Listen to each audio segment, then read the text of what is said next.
Hello, I'm Marty Levinson, and welcome to the Northtown News Magazine. Hi, I'm Marty Levinson. Welcome to the Northtown News Magazine. Hi, I'm Marty Levinson, and welcome to the Northtown News Magazine. For the identity of the real Marty Levinson, please stay tuned for the Northtown News Magazine. Hey there, I am really Marty Levinson. Don't let anybody fool you. Welcome to the Northtown News Magazine show with the greatest cameraman around, Sonny Hirsch, and your host, Avi Myers. Thank you, Marty. Avi Myers, Northtown Neighborhood News Magazine, a presentation of Sonny and Hirsch and myself. On the web, ntnm.org, we'll get you all to all of our YouTube videos over the last 7-8 years. And caps24.org for community policing. This is our first new show after the election. We showed, you got to see the Deep Tunnel again. You got to see the live television show we did with Jim Nally. And now it's time to talk about the election and what happened, particularly judicial, because we have the leading and only judicial blogger in the Chicagoland area, but everybody knows this guy. It's funny because I remember a few years ago, it's like, you were kind of like on the horizon for a few people, but not a lot. And that grows and grows. And by the same token, it's funny because when I first started trying to get a judge on the show, I would have to explain who I was. I would have to explain who the show is, what the show is, what we try to do. No, don't send me any money. This is not one of these paid things like, because there's at least two different groups of people that do judicial shows that charge them for the interviews. Mm-hmm. And I actually did have somebody try to give me money this year. Oh, really? So, yeah. And basically I told him, I'll apply it toward advertising. He wanted me to pocket it. And I said, no, we'll apply it toward advertising.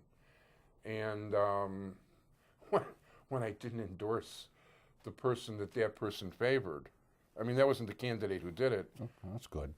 They questioned my integrity. That's a relief. Yeah, they questioned my integrity. I mean, like, what's supposed to happen? It's like, you're supposed to buy me with that, and I'm supposed to stay bought? That's the integrity he's talking about? Right, that's the integrity. When you're bought, you stay bought. That's the Chicago way. I was going to say the same exact thing. Well, it's, I was trying to look for trends, and the only trend, and I can't say I dug heavily, but the only trend I really found is people didn't vote. Well, that's true. I mean, the David Orr's office says that this is the lowest turnout since 1998 in a non-presidential year, and it's by far 15.7% suburban. I think the city was comparable. Yeah. So that's a horrible reflection on democracy in America. I mean, yeah, we don't have a lot of civic obligations. Voting is one of them, and it's hard to believe that we are so blasé that people can't even get themselves up and go out to the polls, once every couple of years to exercise their franchise. I mean, we've had people who've fought and died and bled and suffered for the right to vote, and are still fighting and dying and bleeding and suffering around the globe for that right, and we have it here, and 15.7% of people in the suburbs of Cook County chose to exercise the franchise. I mean, it's and a kind lot of of shocking. them went to vote for a party they don't believe in because the unions were telling them we can't have this guy Ronner around. Well, from again, Orr's numbers are interesting on that. He says that Democratic ballots were cast by 44.5% of suburban Cook County voters, and that's down from 65% in 2010. Wow. So so that does suggest that there was some significant crossover. And I have heard from people that they were trying to pull 2 or 3 people in every precinct.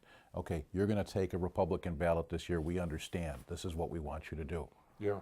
And I don't know if that's true. I can't prove it. Well, these numbers suggested it was that way. I will tell you, somebody who is a member of, forget if it's AFSCME or SEIU, no, they voted strictly they do exactly what their union tells them to do to try to protect their pensions. And they went to the poll to vote for Ronner. I just really more closely examined the 49th and 50th The vote against wards. Rauner. Right, the vote against it, yes. I'm sorry I about don't think that. Rauner's, I'm not taking sides here, but I don't think Mr. Rauner's going to be a great supporter of public pensions. No, not at all. And as a matter of fact, he even stopped after that margin was just 2.8% for him. He stopped using the word union and everything he has to say because he's really afraid of them right now. I like I don't know if you watched any of the election night coverage, but WGN had... All of it. Did you? And WGN in particular, as a matter of fact, I watched the CLTV coverage. The cartoonist Even Stannis... though I don't have cable, they had it on the web. Oh, okay. They had the Tom cartoonist, Stantis. Scott Stantis, yes. Yeah. And he says, he drew a cartoon of Rauner and he said, I paid for a landslide. I thought that was hilarious. Oh, well. I do have 49th Ward, we were originally a neighborhood show. We're located in West Rogers Park. The 50th Ward, so I've got some figures with 49 and 50. 49 is Rogers Park. 50 is West Rogers Park and a little bit of Peterson Park. In the 49th Ward, which interestingly enough was always considered one of the weakest ward organizations, there were 2,645 Democratic ballots taken. There were 744 Republican ballots taken. In the 50th Ward, Committeeman Ira Silverstein, State Senator Ira Silverstein, Alderman Deborah Silverstein, my favorite people, as you all know. There were, hold on, what is this? There were, 21,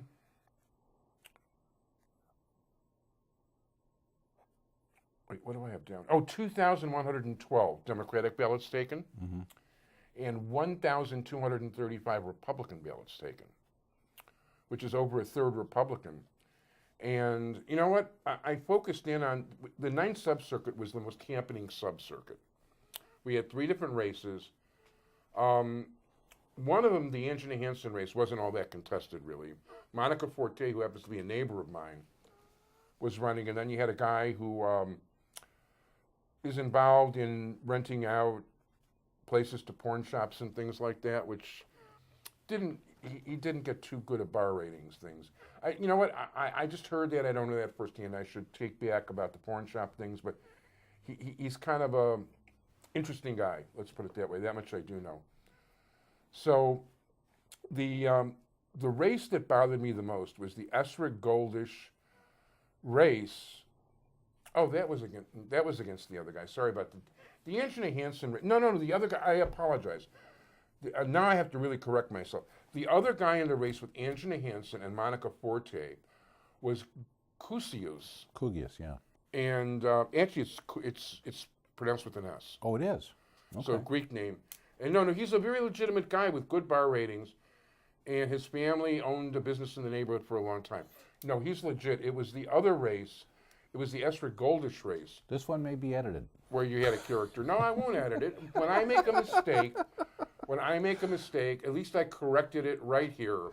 I'll stand by the fact that I made a mistake and just deal with it from there on in. No, I goofed. Kusius is a very legitimate guy. Good lawyer, didn't run a big campaign. Now, in the Esrig Goldish race, it should be pointed out that both Esrig and Goldish had highly qualifieds from the Chicago Bar Association, and also had other highly qualifieds from other different bar associations. They both had extremely, extremely high marks. I was sad to see 2 such high-quality candidates in the same race. Mm-hmm. Basically, all 3 candidates in that race were Jewish, including the interesting guy. So Goldish was a state's attorney. I thought sure when Jerry Esrig ran that he was going to get everybody's approval. He's so highly rated. He's so highly thought of in the judicial community. I figured he'd be an absolute slam dunk. And then Goldish enters, and I figured this is still a big deal. Then I see her bar ratings, and she was in charge of a major faction over at 26th and Cal in prosecuting. She has the respect of police officers, other prosecutors. It was like 2 all-stars running against each other. It was a shame. Now, in the 49th Ward, and this will just show you, Joe Moore's organization, together with David Fagus, has really come a long way because they didn't used to get out and vote at all for almost anybody. They endorsed Megan Goldish, which actually was a surprise because Jan Schakowsky was backing Essrig, and usually everybody goes along with Schakowsky over here. Goldish won the race in the city. She actually had 61% of the vote in the city compared to 26% for Essrig in the city. And Evanston, which usually carries the day, did not carry the day at all in this particular case. In the 49th Ward, they endorsed Goldish despite the fact that the powers that be endorsed Essrig. And Goldish wound up with 1,637 votes, which is 63.9% of the vote. And Essrig only had 24.1% of the votes. Right. I think technically, Committeeman Fagus and Alderman Moore made personal endorsements of Goldish, but I don't believe the 49th Ward party slating itself went with Goldish. I It's think kind of they interesting, and I came will out ask Joe neutral Moore. on that. Well, here's the thing. These guys reserve the right. They have rules there. Yeah. If it goes down to like a 50-50 vote or whatever, and there wasn't a clear winner in that particular race, they do have the power to endorse somebody. The only rules being they have to be endorsed by both Chicago Bar Association, get good ratings, and the Chicago Council of Lawyers, which is the left-leaning, bar association. But so they carried the day for Goldish, and you might be right. It might not have been official, but those two carried the ball big time for him. So Goldish 63.9, Essrig 24.1. Now in the 50th Ward, Committeeman, State Senator Ira Silverstein, Alderman Deborah Silverstein, Brian Alexander was their guy. Brian Alexander is the treasurer of Ira's campaign committee, and he is the president of Deborah Silverstein's campaign committee. So they had every reason in the world to get out there and get as many votes for Alexander as they possibly could. Well, in the whole 50th Ward with 24,000 registered voters and 2,112 people actually taking ballots in the Democratic side, they were able to get a whopping 397 votes, or only 18% of the vote for somebody that important to them, which really is like unbelievable. It really is. Now, by the same token, in the Essrig-Goldish race, they backed Essrig in the 50th Ward. Okay, Goldish, 1,265 votes, or 58.4%. Essrig, 638 votes, or 29.5%. So there's a case where your ward committeeman lost 2-1 to a candidate they didn't endorse and could only compile 18% for Alexander, who's a candidate they really favor. So if you have a stronger ward organization like they do in 49, it's worth some votes. If you have a weaker organization like in 50, you're better off being opposed. Well, I think one of the things that we have to look at, especially in a low turnout election, we've always taken the position that low turnout elections are organization elections. Right. I'm not sure that that really fits the bill this time around, and I think that if you look at the numbers, I mean, you just picked two of the races where there were really a bunch of all-stars running. Right. You look at Everybody in that race the was Preston vacancy. Every one of those people, I wish WGN had the opportunity to cover that race. Everyone in that race was rated qualified or recommended or better. Except by me. Well, I know. Well, I had 4 of them. 4 of them that You way. had 4 out of 5. 4 out of 5 had the Avi seal of approval, but everybody else, everybody else, and Cushing and Strom obviously had the highly qualified ratings. Yeah, Michael Strom actually had, of the 12 bar associations, he had 8 of the highest ratings available, and Cushing had something like 5 or 6. Yeah, I mean those are tremendous numbers. They were the highest rated candidates, I think, anywhere on the ballot, anywhere. By the way, that is true. Michael Strawn was the highest rated, and Cushing came in number 2. That's correct. And closely followed by the Esrig and Goldish. yes, where Judge Esrig certainly had a very, very, very good bar ratings, and Judge Otto was no slouch. I mean, this is Judge Otto, he was on the show a couple of times. I have so much respect for him. nice man, and this is Really intelligent, fair-minded. it was a real tough race. I'm glad I don't live in the 9th Sub-Circuit because it would have been hard to decide who to vote for. By the way, even Alexander, I know I'm knocking the Silversteins. Me knock the Silversteins always. Well, actually, I'm just reporting This comes the as a truth. shock, Avi. This is, I know. I'm sorry about that. Alexander's a really good guy. Mm-hmm. I don't mean anything bad about Brian Alexander. Given the right race, I could have easily seen endorsing him. Mm-hmm. He's reasonable. He's intelligent.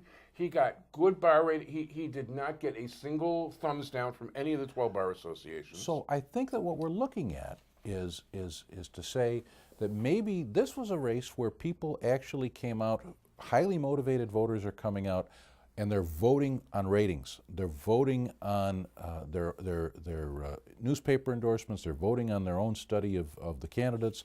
There's actually some, base here for voting for qualified judicial candidates. We didn't have anybody really elected this time that was, rated very badly by anybody. I mean, it was. Well, actually, there was one person that, it's funny because I endorsed her in Jewish Chicago, and by the way, interestingly enough, in Jewish Chicago, 3 people took out full pages, including the back cover. Another person bought 3/4 of a page. I did not endorse any of them. So the next time Scott the Slanderer Sizak wants to talk about me being bribed, I wish. That better be $1 million in small bills. Actually, Diane Rosario, who doesn't live far from here, who actually I thought very well of, she had good. When I put out Jewish Chicago, it's important to note, most of the ratings weren't out. I didn't have them available to me. That's true. She had good CBA ratings. Her opponent, Steve Feldman, he had some poor ratings. I wound up endorsing her. When I saw the final ratings, she actually had four thumbs downs. Right. But in that race, there were both candidates had some problems with some of the bar associations. However, it's not like a situation where somebody has refused to go before the bars. We've had people elected like that in past elections, Right. Or where they've been turned thumbs down by all the major bar associations. We've had people elected like that before. We didn't have that here. We had, Rosario had some problems with some associations, and she also had, a couple of highly qualified. So there was a range. There was a variation. Feldman also, he didn't have as good ratings as Rosario. But they weren't terrible. I mean, we had a lot of good candidates. And no, Feldman, I was very impressed by Feldman. I was very surprised when I saw his marks. I really was. Mm-hmm. So what I'm saying is, I'm wondering if maybe that's not a lesson learned from this campaign that a little different than some of the ones that we've had before. I don't know that if there was interesting races at the top of the ballot that would hold, by the way. By the way, that's an interesting thought, and I'd really like to think people think that way. But frankly, Abby Fishman-Romanek, who Jewish Chicago is not fond of, I'm not going to get into the story. You can read Jewish Chicago. I thought she was the only one who wasn't qualified, and she won. And I think the reason she won, and I would not attribute it to Jan Schakowsky, though she is a political powerhouse in this neighborhood, but you had 2 Catholic guys, and you had 2 Jewish guys, and you had 1 woman. Okay, I mean, Anita Alvarez, she got like 23% of the vote and became state's attorney because she ran against 4 or 5 males. I mean, people still do vote that way to a certain extent. And I can't believe how fast time is going over here. Last comment? No, I'll let you have the last word on this, Avi. Well, the last word on this is going to be, I want you to check out, let me ask a quick question. You did ask one thing on For What It's Worth, your judicial blog.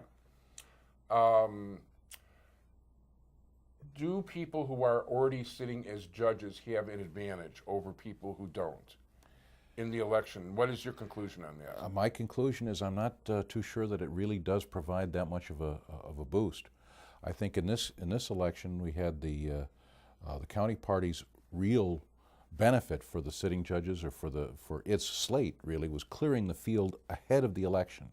I mean, we had 5 countywide candidates who ran unopposed. And not all, Judge Kobaziak, that's not exactly, Judge Kobaziak has a very good record of public service to the city of Chicago and to the county, but that's not a huge ballot name. He's not a household word. It's not like candidates avoided him. It's the party said, we're standing behind the slate. We're going to push the slate as hard as we can. They only failed to carry, one judge countywide and one of the appellate court judges. That was Swanson, I think. That's correct. That's correct. And also, yeah, Judge Shelley Gordon beat Fred Reno-Lyle. Shelley Harris beat Fred He had higher ratings. At this point, Mickey's hands are really out of time. Jack Leyhane, check him out on the web for what it's worth, the best judicial blog around. Even if there were a ton of them, I'd like this one the best, that's for sure. Jack, thank you so much for being Avi, here. thank you very much for having me. Take care.